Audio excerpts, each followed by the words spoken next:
First day, we were only out here about an hour and a half due to NFL rules. But I thought we got to, look, it was a good start. We got a long way to go, so can't give you a lot of big evaluations on where everybody's at and where they're at on the depth chart and all those kinds of things. Day one of training camp, but a good start. The up downs to start the day, is that kind of a tone setting thing? Yeah. That was started under Greg Williams, and I've kept that going all the way through being a coordinator, head coach, and look, it's just part of the buy-in. Is there anything you're doing different from a tempo standpoint, amount of team drills, speed of team drills, like anything that we'll notice out here that's different from past? Well, I don't know that you're going to notice a ton from a structure standpoint. The attention to detail and the demand, I think has to be higher. Because look, and I've said this, what we've done has not been good enough. We're all man enough to understand that and accept that, and we need to be better. And to do that, I think we've got to demand more out of ourselves and each other. How do you feel you came out of the first day health-wise? Like a couple players might have left. Yeah, look, I think overall decent. I think Heron, they were just checking out his knee a little bit. Initial indication is that they don't think it's much. Kendre's got a hamstring. Look, that's a player that's going to have to figure out how to stay healthy, because it's hard to make the team, when you're in the training room all the time. You're referring to Kendre Miller, you mean? Correct. Who's the first player you said? Justin Heron. And you had mentioned that Alvin Kamara would be out here today. How do you feel in terms of what you saw from him? Yeah, look, I mean, he looked good out here. I liked what I saw. Appreciate the fact that he's out here. He's working with his teammates. He's had a positive attitude, and so that's been good. I'm excited about that. I'm happy about that. Dennis, another guy out here today was Chase Young. I was over with you when you were kind of. What was the conversation like? He did a blocking drill, and you kind of brought him to the side. Yeah, look, I think there's just some fundamental things that we teach that may be different than what he's been used to maybe in the past, and so I think that's part of the coaching process, understanding how we're going to do things. His process is going to, it's going to take a little bit of time before we kind of get him out here and get him acclimated fully into practice. But look, I think that's the first time he's hit anything, probably since the season last year. So I think part of it is, let's get him indoctrinated into walkthroughs today, a little bit of individual, and then see how he responds. And if he responds well, we'll try to do a little bit more tomorrow. Dennis, would you say you're more confident with where Trevor Penning is now and maybe his ability to get to where you need him than you've been in past years, or not? Yeah, look, I mean, he's going into year 3, so this is kind of the year that he needs to really step up and make some progress. And I saw some of that, in the spring, and hopefully he'll be able to continue that into throughout training camp and into this fall. And look, I think as much as anything for him, it's developing that confidence in himself that he belongs here and that he can do the things that are necessary, to play at this level. And I believe he can, and I'm going to give him an opportunity to see what he can do. You still believe in the skill set as much as you did when you drafted? Oh, absolutely. It's really more. I don't think the skill set is a challenge. Now some of the fundamentals and techniques and being able to utilize those better and understand how to utilize those better, I think that's something he's got to improve on. But in terms of his athletic ability and his skill set to play the position, he's got everything we need. I think he was saying yesterday how he's kind of maybe observed this team as a chip on its shoulder. I'm wondering what you've noticed of that. Abby, do you agree with that? Or? Yeah, I'd say we need to. I'd say we need to have a little bit of chip on our shoulder. And so I think we've approached the season that way.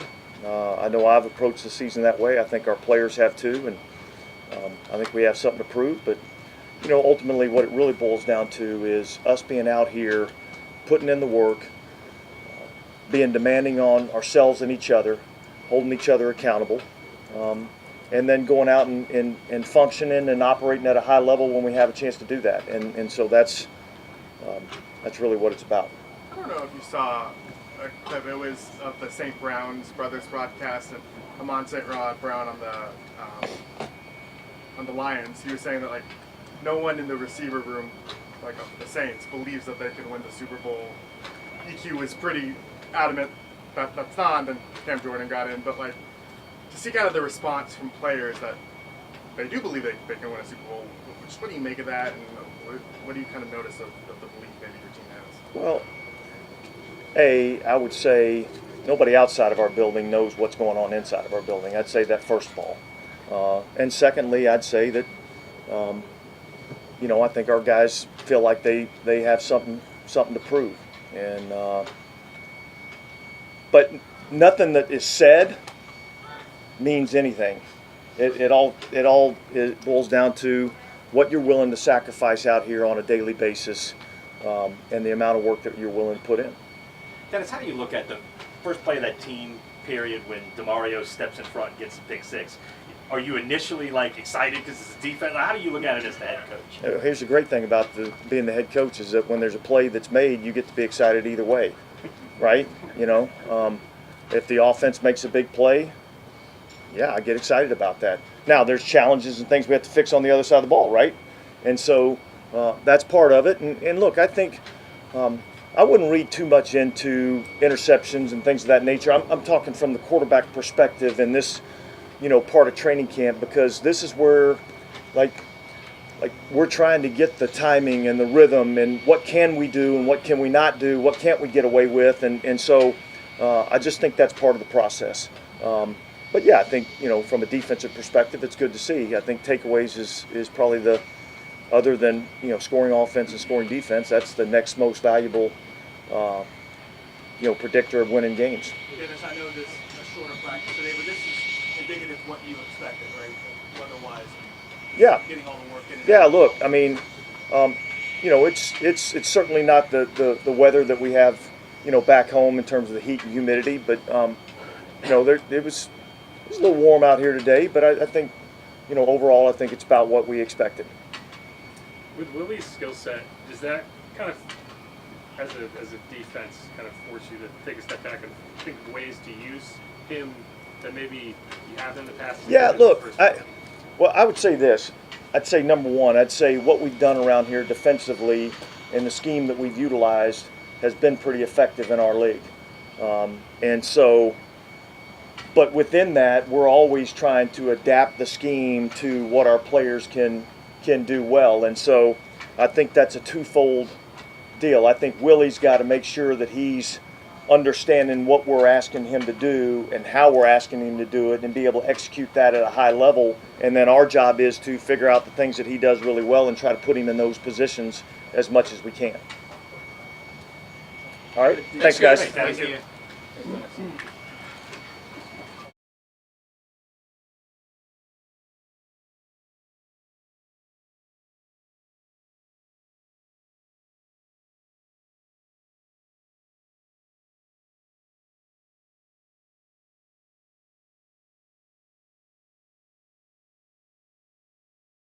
Be here on day one. What kind of message do you think it sends to the other guys in the team, especially in your running back room, that you are here from day one? Yeah, I ain't stupid. I ain't gonna get the money up. I'm trying to get some money, right? So I was gonna be here. I mean, it's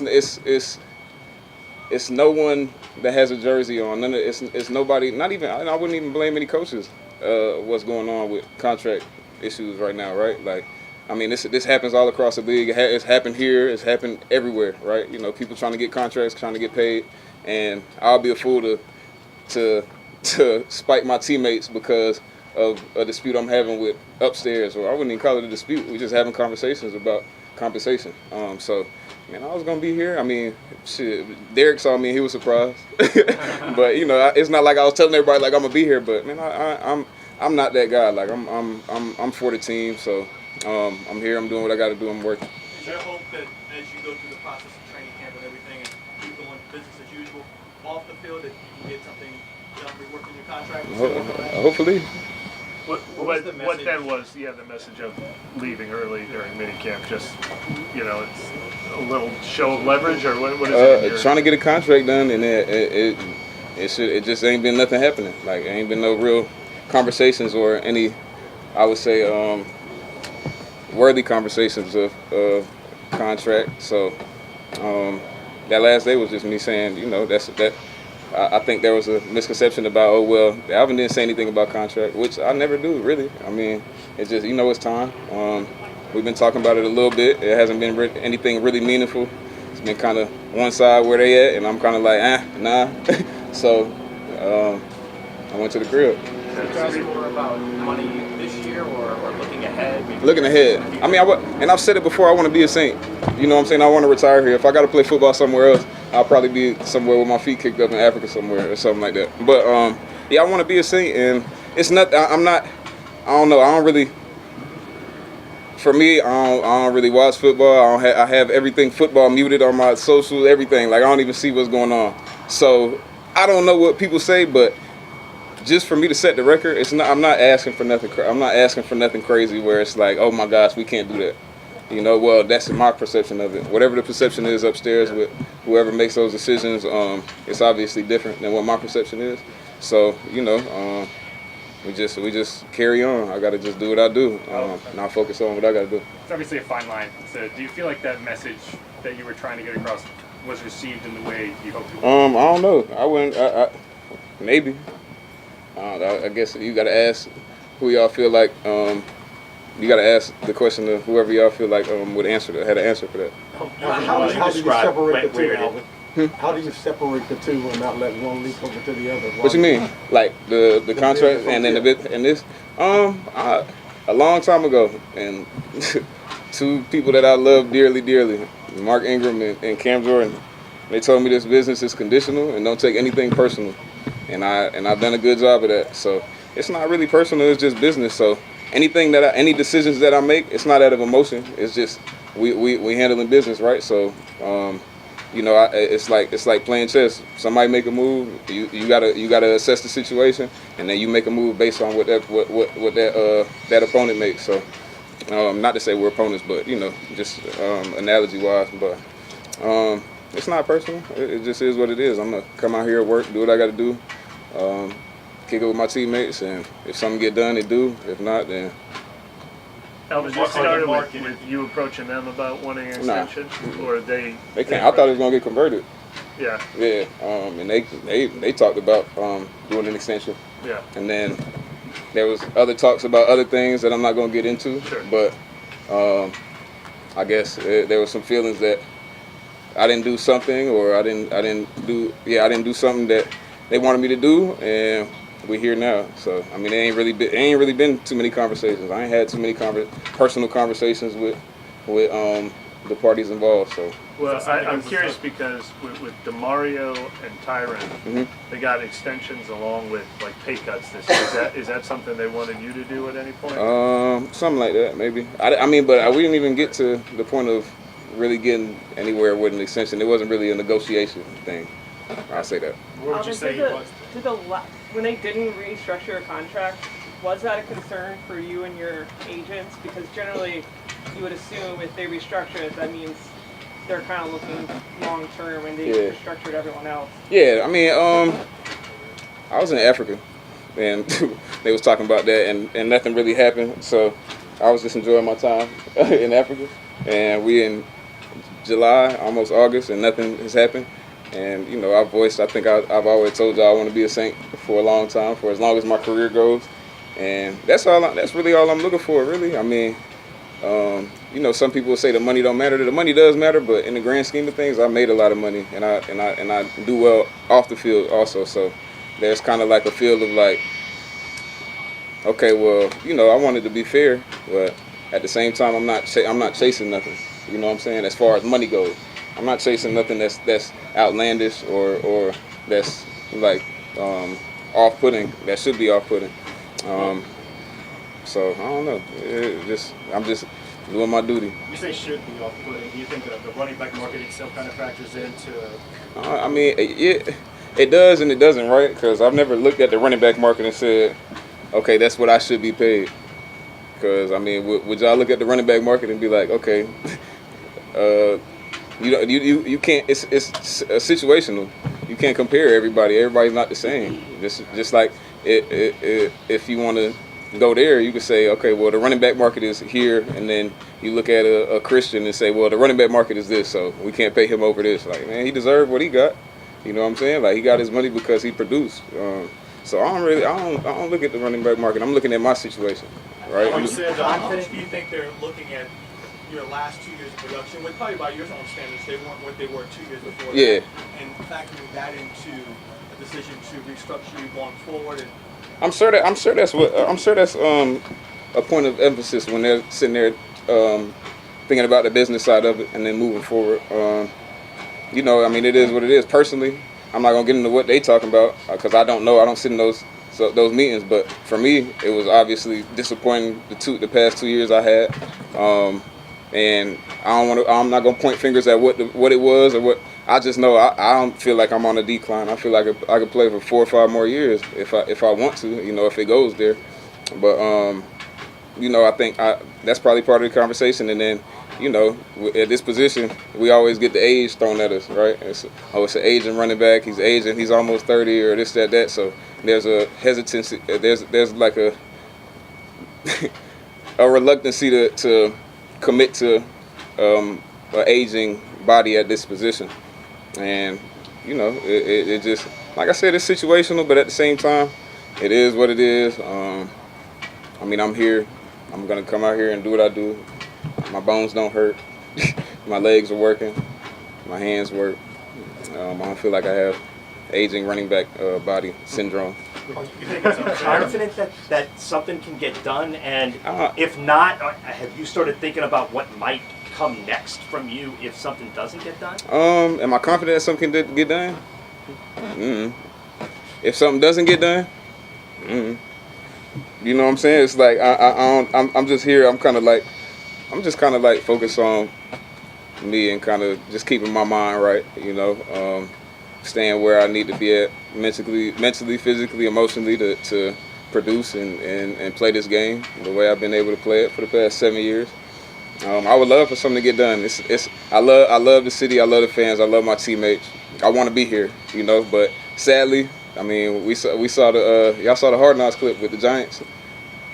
It's stuff that I don't. It's probably conversations going on about me that I don't know about. That probably, you know, people will look at it and be like, "Damn, they talking about him like that." And honestly, it's business. Like, I wouldn't feel no type of way. I'll just be like, man, it is what it is. But I would love for something to get done. Like I said, if it doesn't, then what can I do? Do you have a timetable in your head? I don't have a timetable. I've never put like, oh, if it don't get done by like I don't have a timetable. I would like something to get done. What's your philosophy about playing out the regular season if there is? If there's nothing done. Yeah. I'm here. I'm playing. I plan on playing. So if there's no commitment to years after this, then shit. I mean, I feel like y'all pay attention to football more than me. I know what that means. How much did the CBA changing with the fines being what they are now, did that influence your decision to be here? Not gonna lie, I don't know what the fines are, but I know it's probably more than missing half a day of OTA. 40 to 50,000. Yeah. So I'm not stupid. I ain't about to give up 40 to 50,000 a day. I mean, it don't take nothing to be here. I like LA. Alvin, just to clarify what you just answered to Brett, like you're here today and you're here through December, even without a deal. Is your plan? Through January. I'm here today, man. It's beautiful. I'm breathing. I woke up. We got a good practice in. I'm here with my teammates. We'll see what happens. Let's take one or two more. We always like how blunt and honest you are, Yeah. especially when things like, is the team buying in? Yeah. What's your role in that? I mean, because sometimes you make it clear when you're questioning the direction of this team. I mean, culture's been a big topic this year. Like, where are you in the buy-in to this current team right Man, I feel good. I think overall I feel good about where the team is going. I think it's some energy that we've been missing here the past 2 years. And then I just speak personally for offense. You know, we got a revamp with a new coaching staff. I mean, new offensive staff, right? And I think the guys on offense are kind of buying into that philosophy, buying into the vision. You know, it's refreshing to have some intentional help, right? And I think I love it. I think Derek loves it, being the captain of the ship. And you know, I think it's just kind of like a breath of fresh air. Like, okay, all right, let's go. We can go now. How much of an issue was kind of like the top-down leadership and accountability and all that stuff last year? I mean, I think I talked about it a lot. I think, and then I mean, we talked about it in private, right? It's like a lot of things were going on and nobody was saying anything about it, and it was just like, okay, well, let's go to the next game and the next game, and nothing was really getting addressed. And y'all know better than me when that happens, when things keep getting swept under the rug, people start disappearing, and a lot of people disappeared. So you just got to look at it like that, like you don't fire people for no reason. Do you feel like you're already seeing signs of that changing, though? Yeah, there's a different kind of accountability, I think, and I think like when we've been good around here, it was just unspoken. Like it was certain shit that you just don't do, and it was certain shit that you do, and when you keep that right there how it is, then good shit happens. When that flips and you kind of let a couple things here slide and a couple things there slide, then you get the result you got the past 2 years.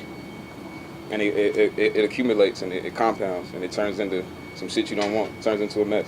You talking about like mistakes? Mistakes. Practice. Yeah. Or like just buying simple and showing up. Yeah, just simple stuff. Mistakes. I mean, I'm a very big believer in detail. So when the detail lacks, then you start to get glaring issues, and then you kind of look at it like, well, you look at the big issue like just say a fumble or Derek standing right there, interception or something, and you look at it like, well, that was a fumble, you shouldn't have fumbled, but shit, maybe it been a fumbling problem in practice for the past 2 weeks, and nobody said it. It's just like, all right, well, hold on to the ball instead of like, man, stop this shit. The next person that dropped the ball, it's over with, get out, like, and that's a lot of what was going on. So I think it's just kind of it's kind of switched. The tide turned a little bit. You're here for your teammates as a running back and a player on this team, but how important is your responsibility as a tone setter? Yeah, I mean, this culture stuff. Yeah, I mean, I feel like since I've been here, I've never been a rah-rah guy, right? I say what I need to say when I need to say it. I usually go to guys and kind of talk to them on the side and say my piece and say what I see, and then I just set the tone on how I do, how I handle my business from a physical standpoint. The tempo I set, the urgency in which I do my job. So that's kind of been my thing. Some people want more, some people cool with it. I don't know. That's how I've known to do it. That's how I've been known to do it. That's how I've been doing it my whole life. And I don't know. I think that's just kind of that's kind of my place. I think we got guys that do the verbal and that got a kind of different leadership style. And everybody can't have the same leadership style. So I think and you can, I don't know, maybe you got to ask my teammates. Maybe my perception is different than everybody else's perception. Maybe my style of leadership might not be what people need, but I think it is. If not, then shit, it's something to be talked about. I ain't never been scared of criticism or suggestions. So. Thanks, Cool. Alex. Appreciate y'all.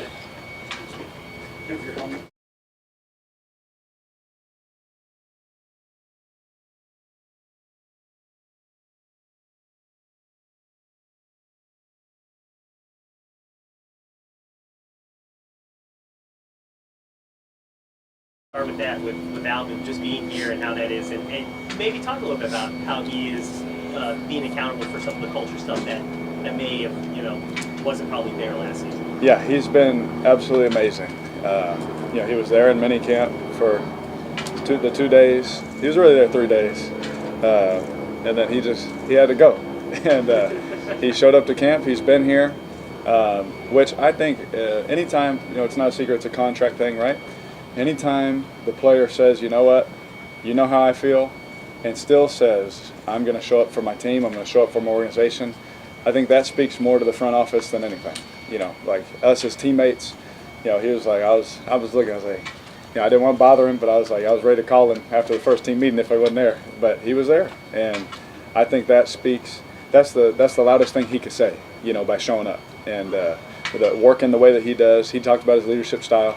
He goes to work. You know, he comes in the best shape out of anybody. He comes in ready to go. He's on his assignments. He's all that, and he doesn't say much. You know, he talks to me. He talks to a few guys. You know, about some things and stuff like that. You know, about direction and how he sees it, and we talked it through and all that. But when we're out here, he just works, and I think that hopefully that spoke volumes to whoever and whatever he's trying to get done. Were you surprised to see him? No, I expected to see him, but you never know. You know, again, you never want to get into anybody's business, and especially business stuff. You know, personal stuff, you just want to be there for him. But like this business, you just, you know, he's a grown man. You know, let him do what he's got to do. But at the same time, like I expected to see him because I knew where his heart was in minicamp. I knew where his head was, and all that kind of stuff about, you know, things we had talked about. You know, so I can't say that I was surprised to see him, but I was happy to see him. You said you seemed surprised. I was surprised because when I first walked in the team meeting room, I always look where he's sitting. He wasn't there. He had moved a couple rows, so that's why I was like, oh shoot! I was like, okay. I was like, all right, that's better. He's, you know, he talked about his leadership style and the fact that, you know, things hadn't been on point the last couple of years. Yeah. How much has he really factored into the meticulousness that you guys have talked about in off season and now in training camp? Well, I'll say this: the main thing is, you know, we've all made a commitment to each other to hold each other accountable. You know, and it starts with Clint, and Clint is holding us accountable. Like, if it doesn't matter if I completed, you know, a pass to Sheed today, you know, it's gonna be like, I'll put it on this shoulder, not this shoulder, put it right here. It's like it's coached and it's in front of everybody. You know, the starting quarterback to someone trying to make the roster. Like, everyone is getting coached extremely tough, and the standard is the standard. And you know, if I'm getting coached, he's really talking to all the quarterbacks. If he's talking, you know, if he's talking to a receiver, he's talking to all the receivers. You know, and we're all expected, you know, once that point is made, to be on it. And so we'll go in there and I'll have, you know, a handful of things especially from the first practice. There's always a handful, you know, of rust. You know, and he's going to drill, he's going to call it out and all that kind of stuff. And it's our job as players now to be like, okay, he said it, now hold each other accountable to it out here. And so I feel like we're in a good place. You know, we ended in a good place in the off season. I think we picked up right there. Derek, how would you describe Clint, like, in those settings? You know, Mickey was kind of talking about it yesterday, where he's a really quiet person when you're just kind of talking to him one-on-one, but like you can kind of see the confidence, the competence behind it. Like, how would you describe it? Oh, he's very he's meek. You know, he's like power under control. You know, he's he's calm, but there's certain authority to him. You know, and he knows his system. He knows this game. He's been around it since he was a kid. So mentally, he's on it. But like, you talk to him one-on-one, he's quiet. You know, he's to himself. You know, he just wants to hang out with his family. You know, nothing crazy. But when it comes to corrections in football, he's on us. You know, he calls it out, and there's just so much respect for him in our room. You know, because one he's coaching everybody, and the standard has never changed since we met him. And so his confidence, he doesn't yell at, he never yelled at us, but he does, like, in his own way, tell us like what's acceptable, what's acceptable and what's not, and he does it every single day. How much more comfortable do you feel as you're number 2 Saints quarterback? I definitely feel more comfortable with just organization, the city, the team. You know, it's like I said, like it took longer to get used to than I thought it would. I thought being in the league, 10 years, now 11, like it would happen faster. That really didn't matter. You change organizations. It's a learning curve. It really is, especially for the family just aspect of it. That was probably the hardest part. But this offseason has been great because I've been doing things with my teammates. Going out to eat, having a whole bunch of guys at the house. Cooking them steaks. It just felt like that family atmosphere that I was just used to. And they did a great job. The guys did a great job of just opening their arms and helping me get through that process last year. But this year was just, I don't want to say it's easy, but it was just more comfortable for sure. How much more comfortable are you now? I mean, everybody's talking about being away from home with your actually right back home more or less now, given Cali native and all that. Yeah. No, like, yeah, everyone's like talking about, hey, we got to go across the country. I'm like, that's that's right where my house is. This I know these streets, and so for me, this is awesome. Being out here, but the sad part is like the training camp, like where you have your fans there, like you miss that. Not being in New Orleans, having our fans, to see, Chris jump up and make a play, or Lat jump a pass and break it up. Fans love that. Like we love that too. They're going crazy in walkthrough when guys catch a ball. We miss that aspect of it, but the weather and all that kind of stuff, it sets up for your mindset for it to be easy. But what a great opportunity for us to push through and make it hard. And so we like being out here. It's been cool, but it's just day one. So hopefully we continue to like it. Derek, when Sean Payton and Drew Brees first left, the organization still talked about wanting continuity, keeping the culture they had built for a long time.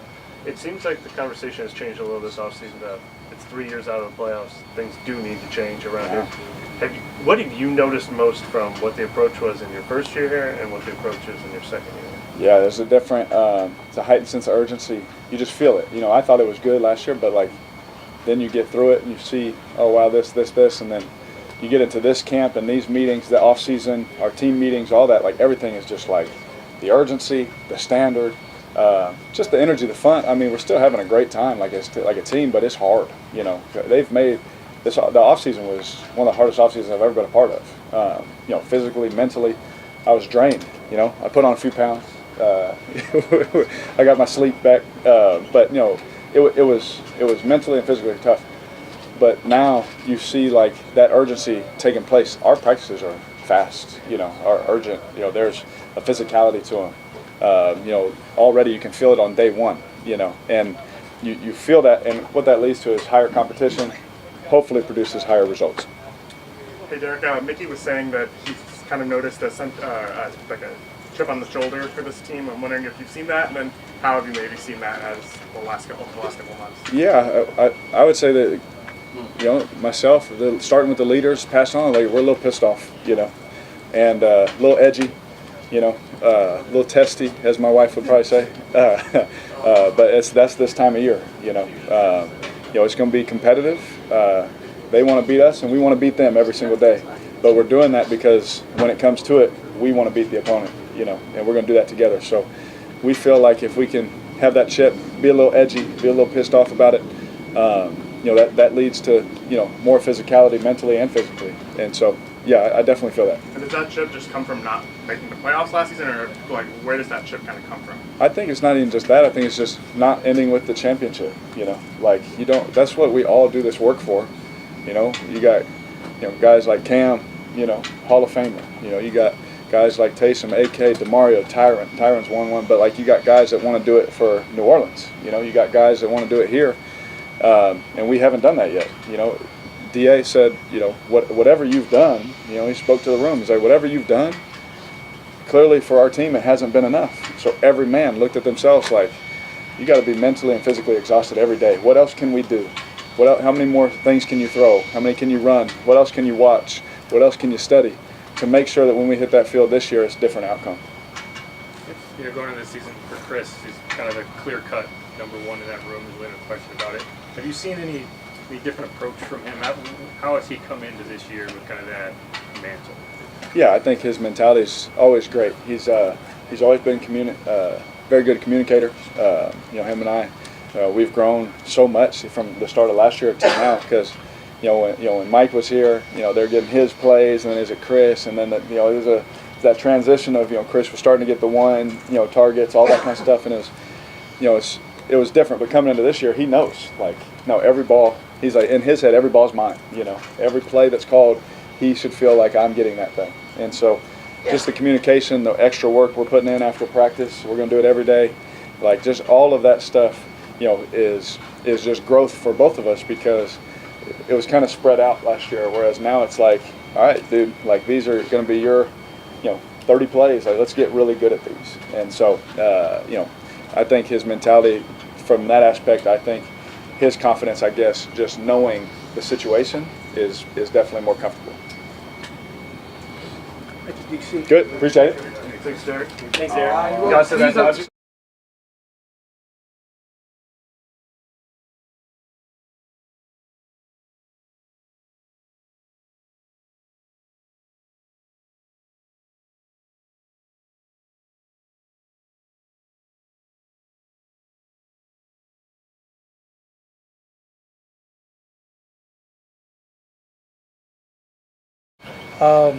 But yeah, sure.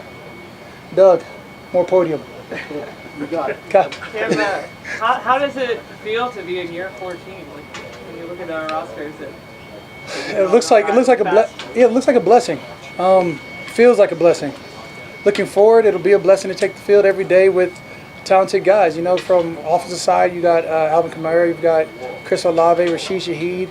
You look at guys like the young ones coming up, Bud, At Perry, Equinemius, St. Brown. I'm not even sure what year he's in. Was it 5, 6? You know, when you think about the talent on the offensive side, it seems to be unlimited. You talk about Foster, Jawan, Taysom Hill. There's so much talent on the offensive side. So we have to match intensity and set the tone. And I think we're able to do that each and every day with the talent that we have on defense. First and foremost, you probably say double D at linebacker, controlling the huddle. I always take myself out the equation because I think you got young guys like Carl Granderson, Brian Brzee, the guys that I can't wait to get on the field with, corral with. We're already talking about what games we want to run, and this is day one, so it's going to be a lot of fun this year. And then if you talk about our secondary, and you can't not drop a name. You talk about from Tyron to Adebo to Marshawn to Kool-Aid to Jordan Howden. I think we've got potential. Now, I say this every year, we got potential. It's time to live up to it. Physically, how do you feel this whole offseason trying to get back from that surgery, from everything? How do you just feel? Yeah, surgery sucks. Yeah. Being hurt for the last 7 games of last year sucks. And at the same time, it puts a lot of dip on your chip. All I could think about is, the moment I'm healthy, what can I do? The moment whatever juice I can squeeze out of, let's do that. And I went to this offseason knowing got to have a mental reset. That's why you travel. That's why you take some time off. That's why you regather your thoughts. You spend time with your family. So when it comes to this part of the camp, when it comes to training camp, they're good. Time is put in. It's now time to focus on what I want, and I want a Super Bowl. My body feels great, by the way. I don't know if you. I'm feeling fast. I've never heard that expression before. Dip on your chip? Is that the chip on your shoulder? Chip on your shoulder. Like, when you're a kid, your mom say you got too much dip on your chip, as in you need to calm your ass down. As a grown man, there's no calm. It's always full go. How much, I see you on social media. I think you're aware that the analysis of your season last year is that you had a down year. I needed somebody to tell me that. I don't care what other people think. Moral of the story is I was moving quite well the first 10 games. You injure yourself against Atlanta, and I still want to be on the field. What was I limited to? First, second down, but I knew that coming off rip. If all I can do is go forward and I can't bend the corner, fine. If I can help the team out, get on first, second down, in my mind, it's easier to rush the passer than it is to stop the run. Everybody wants to rush the passer. Everybody can be 240 pounds or 275 pounds rushing a passer going 11 yards up the field. But can you stop a 340-pound man with the inside zone going on? Can you split a tight end and tackle? Can you move into a 4-eye? That's real grunt work. I'm a grunt. Do you think you have more left in the tank than people probably give you credit for? You'll see. Yeah? Hey, why talk about it when we can be about it? What made you want to respond to the clip of the St. Brown brothers and sometimes you wake up and choose violence, There's no rhyme or reason of who I respond to. Sometimes I activate my my KD burner account, except I don't have a burner account. I'm going straight action, and then I chuckle a little bit and move on. Real life reactions, because we're real people. At the end of the day, I'm like, how could you say we don't have dogs that don't know how to win? We have animals everywhere. But in my mind, they're also brothers, so they're just talking crap to themselves. That's fine. For me, I take out all of it, quite personally. When I look out on the field and I see a guy like Derek Carr, who's been in the league for, what is this, year 11 for him? 10? 11. Boom. A guy who, has played at a high level, threw for, 4,000 yards last year. Let's just not take away that he's not a guy. He can be the guy. He can turn it on. He can be what we need to get to where we want to go. We talk about our offensive linemen, how we've invested in them. You know, first rounder, second rounder. Maybe what last position is. Maybe a third rounder. I'm not sure. But they're all drafted guys, all guys that we chose to be here. I think that does nothing but prove that we want to get a Super Bowl and we want it now.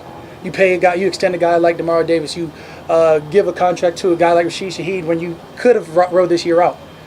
Saints are making the right moves and got guys believing in the whole organization because, not only because we're the Saints, but because we have the same mission. And if we ain't on the mission to win, I don't know what we're doing here. Don't waste my time. I don't have any time left. As long as you I don't have much time left. I got some time. Maybe a couple of years. As long as you've known and worked with Dennis Allen, when you went for that comb back, what were you combing back? It's like a nervous tick. I do the same thing when I cut people off in traffic. My bad, sorry. Yeah. But no, as long as you work with Dennis, what stands out to you about his approach to this season that maybe you haven't seen before? I don't know. He'd probably use the word swagger. I haven't used that word in a while. In my mind, it's the confidence that he's stepping with right now, because he wants it, and I love the fact that he fully believes that we are starting the foundation to have a playoff run, a Super Bowl run in New Orleans. He's walking every step, thinking like, what can we do to make this team a Super Bowl championship team? And it's easy to buy in. And I felt that this OTA period, and I felt it day one today after our 40 up downs. And I looked up and I was like, foundation is laid. You know, so like that starts you off right. You do 40 up downs, I don't care who you are, that hurts. And then we go through a practice. And then Double D has a pick for first play on team. Love it. We're seeing our young guys. We're pushing them we're going to push them as hard as we can. Our offensive linemen, we're going to corral them to be the best offensive lineman that they can be in the short amount of time that we have before we have to go play an opponent. What we want to do as a team aligns perfectly with what DA's laid out for us from jump. How much are you looking forward to working with Chase Young? On the other side, can't wait. I mean, you already look at our line. PT is probably Peyton Turner is probably in the best shape of his life right now.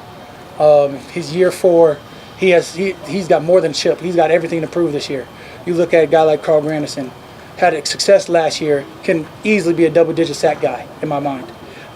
You bring in Chase Young, where you know he's talented, you know he's explosive. Whatever, he's healing right now. We saw him a little bit today. I think whatever their plan is, the more we see him, the better it's going to be. And, you talk about just finish it out with Brian Bazee, Colin Sanders, Nathan Shepard, and we drafted our young boy, Christian. I'm not going to put his last name out there because I don't know if I know it. Boyd? Boyd. Pal! But, I just think as we're growing right now, this is the time to grow. This is the time to figure out what we're good at. This is the time to figure out what games we want to run, how we can affect the quarterback, how else can we implement, a guy like Chase Young into our defense because we know he's talented and explosive. Cam, I saw you at one point talking to Trevor Penning, sort of giving him some tips. Obviously, I couldn't hear what you were saying, but what kind of things are you trying to get across to him? And I'm trying to be kind to offensive linemen. I'm trying to be better towards offensive linemen. As we know, I have a disdain for them, but some of them are really good friends, which is very, very much a conflict of interest. But with Trevor Penning, I mean, this is year 3 for him. It's time to cut. I don't know what anybody else is seeing on the outside in, but right now, in between those lines, whatever it takes to win a Super Bowl. So if I can talk to him, hey, calm down, don't worry about it, throw hands, anchor, whatever it is, let's get him right now. Because I don't want to go ahead and get to season and be like, oh, well, we should have. I don't have time for should have. I have it right now. Is there some message that you're trying to get to him? I have right now. This is all that I have. I'm squeezing the juice. I'm giving all that I can every day, every play. Because again, in football, you never know when it could be over. You got a guy like Tano Passignon who was giving it all in OTAs. He may not touch the field this year. There's a 100% chance that you get hurt in football. You just don't know how bad it's going to be. Nobody comes out clean unscathed unless you're a backup quarterback and you live that good life for 12, 13 years or something like that and get out playing 60 snaps. I don't know, Chase Daniels. But, there's times, there's a reason why you love to be in this league and value each and every play. So at a day like today where you can talk to them, we're just no pads, let's get through now. Let's become the best we can be right now. Cam, you've referenced this a bunch of times, and you included right there, but do you feel like you've got to make the most out of this time you have left? It doesn't feel different now than it has in the past? No, I've felt this way since the playoff game in Minnesota. Every one of these plays, you're like, oh, we'll get there again. And sure you do, but if not, That's not the point. Each and every chance that you have to take the field is even that much more important because you don't know if you're going to get back. You know, you don't know if you can reach that level of success. You don't know if you can get to a playoff game, NFC Championship game. God has blessed me with a long career. God has blessed my family with going into 27 years of Jordan men football in the NFL between two teams. And you know what we don't have is a Super Bowl. A hell of a legacy. Pop's got 6 Pro Bowls. I'm sitting at 8 Pro Bowls. There, all pros in there. There's all the accolades you want in there. Leading sacker, leading receiver for the team, leading whatever it is. But you know what there's not? Super Bowl. Job not done yet. Cam, it seems like you echo from your own perspective a lot of what this team is, like the time is now. When did that really become a heightened mindset? The moment you realize the NFL is a dream for you when you're 12 or 13. Nobody wakes up one morning like, ooh, I want to make a team and just be good. Nobody. Have you? You woke up one day and was like, hey, I just want to be good at my job. Yeah, everybody wakes up and says, damn, I want to be the best. And what symbolizes being the best? A Super Bowl. You can have all the accolades in the world. If you don't win one, guess what some guy who was a guy on the team gets, and you don't? Super Bowl. And what do they label him before they label you? Super Bowl champion. It's the last accolade. I want it. You mentioned the Minnesota game. Was that don't bring this back up. I'm in a happy mood. Not talking about the game. Wow. That aspect of football, though, is that something, how truly hard it is to get back there? Is that something like veterans tried to tell you when you were a younger player, but you didn't really understand until you kind of... No, if you would have told me the San Francisco playoff game, my rookie year, like, oh man, it's hard to get back there because you go 13-3, 12-4 my rookie year. And I was like, we got Drew Brees, we're going to do this shit every year. You know, that's a young man's, this is easy. You know, you inherit Pat Mahomes, you go through 2 Super Bowls in 4 years of your first 4 years, I'm sure you think it's going to be easy. But when you don't see a playoff for 2 years and then you go to the playoffs again, and you understand how each and every year is going to be different and more important. So 3-4 years in the league, you're like, every game means something. Hopefully it's not a cold game because cold games are pointless. But that. What about hot games? We take one or two more. Love a good hot game. What? There's no such thing as a hot game. Miami in September sounds amazing to me. Tampa, September, amazing. If we didn't have a dome, come get some. You know? Like, I love the heat. Now, this whole Midwest cold is real football. You've seen my Twitter rants. We're just going to leave it there because I piss a lot of Middle America off. So, which day? I don't know. Every day? Because there is that sense of urgency. I mean, one of the things you kind of hear with like this defense in particular is like, all right, are they going to fall off because now they're older? Like, what gives you kind of the confidence that you guys... Are they going to fall off because he had one good year? Are they going to fall off because he was a product of his defense or of his offense? There's always reasons that you can make up or excuses that you can build in. Sure. We're about the here and now. So if you're not on my team, if you're not on the field, if you're not seeing the work put in, do I care about your opinion? If you don't see the work that I'm putting in, if you don't see the sweat, the tears, the blood, the frustrations, the highs, the lows that this game gives, and you have to go earn every day, what are we talking about? You don't understand. You'll never understand what it's like to break fingers, break bones, tear ligaments, and still play the game. Break, whatever it is. But that's just it. That's what makes the game so great. Nobody cares about your excuses. All we care about is results. And this year's results, I will drive for. I will put my whole blood on the line for a Super Bowl. And it starts with each and every game. And once we get out of training camp, I don't have to talk about what I want. I'm going to go earn it. Cool? Swing. What's the theme song?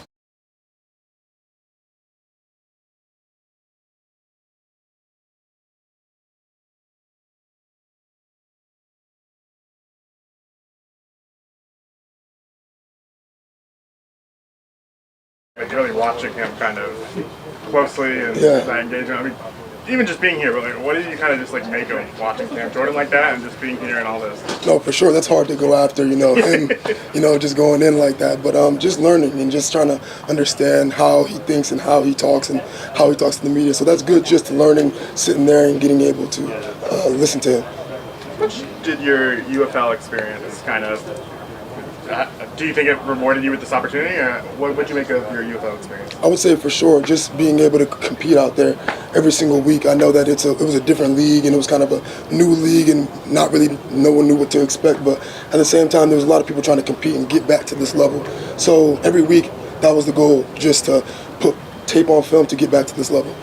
How did this kind of develop for you? When did you get in touch with the Saints in terms of this potentially being a signing like that? Just after the season, after the UFL season, we were able to get contacted after 2 days after our championship that we won in Birmingham. So after 2 days of that, the Saints called me, asked me for a physical, and so I went to go get a physical, and then they signed me. What attracted you to the New Orleans Saints in particular? Just my agents, they were talking to me and just saying that they were very interested, and I was very interested as well. Yes. And what drove your? I mean, you say you were very interested. What drove your interest for New Orleans? I mean, I'm gesturing as if we're in New Orleans now, but to the Saints. No, for sure. Just the people and the coaching staff, all the things that come with it. I would say the receiver crew, everybody that's in the room. I would say I feel like I can glue to them in a certain way. So I would say that was a great choice. And what do you feel like you add to the wide receiver? Just speed and just a deep threat. I know we have a lot of speed already, but just more speed, a deep threat. I'm a bigger body, and that's kind of it. Do you consider yourself a little bit? I mean, everybody's got to be able to move around, I suppose, in the NFL. But do you consider yourself more of an X, a Z, a slot guy? Like, where do you see your game? I mean, for sure, everywhere. I don't see myself, stuck in one position. But for right now, I would say just the X. Just that's where I'm most comfortable at. That's where I was in Birmingham, and so that's where I'm most comfortable at right now. And the whole time you were in the UFL, were you thinking about something like this, or I mean, what's your perspective when you're in a league like that in terms of, doing right by your team, but also, focusing on your future? No, understandably, the coaches, everybody that was in the building, we all knew the goal was to get back to the highest level of football. And so, every week our coach would just say, like, what you're working for, what you want to put on tape. So that's kind of that's what he echoed to the team every single day, and that's kind of our mindset and how we went out there every week to win. You were teammates with Isaiah, right? Isaiah. Yes. Yeah, how was that kind of reunion then? Oh, great. First day I saw him, I was so excited to see him. He didn't know until before he saw me, earlier that day, he saw the news that I got signed. So when he saw me in the meal room, he was all excited to see me. So that was a great reunion, being able to see him, talk to him. So that was great. Big highlight that got shared about you the moment that you signed was that big catch and run. That was, the seal for the championship. Can you tell us a little bit about that play and kind of, what was going through your head? Oh, no, for sure. I knew that, the guy that was in the slot, he was going to push off, and I was going to be able to come underneath for a slant. And so once I caught the slant and I saw green grass, I just hit the gas, and I knew nobody was going to catch me, honestly. I just saw green grass, and I just saw hit the gas, and nobody was going to catch me. Do you consider yards after catch a big part of what you do? 100%, trying to get as much yards after the catch as I can, just because I know that how hard it is, just being not trying to be a possession catcher. I'm trying to get into the end zone every single time I touch the ball. All right. Thank you. Appreciate it. Thank you. Good job.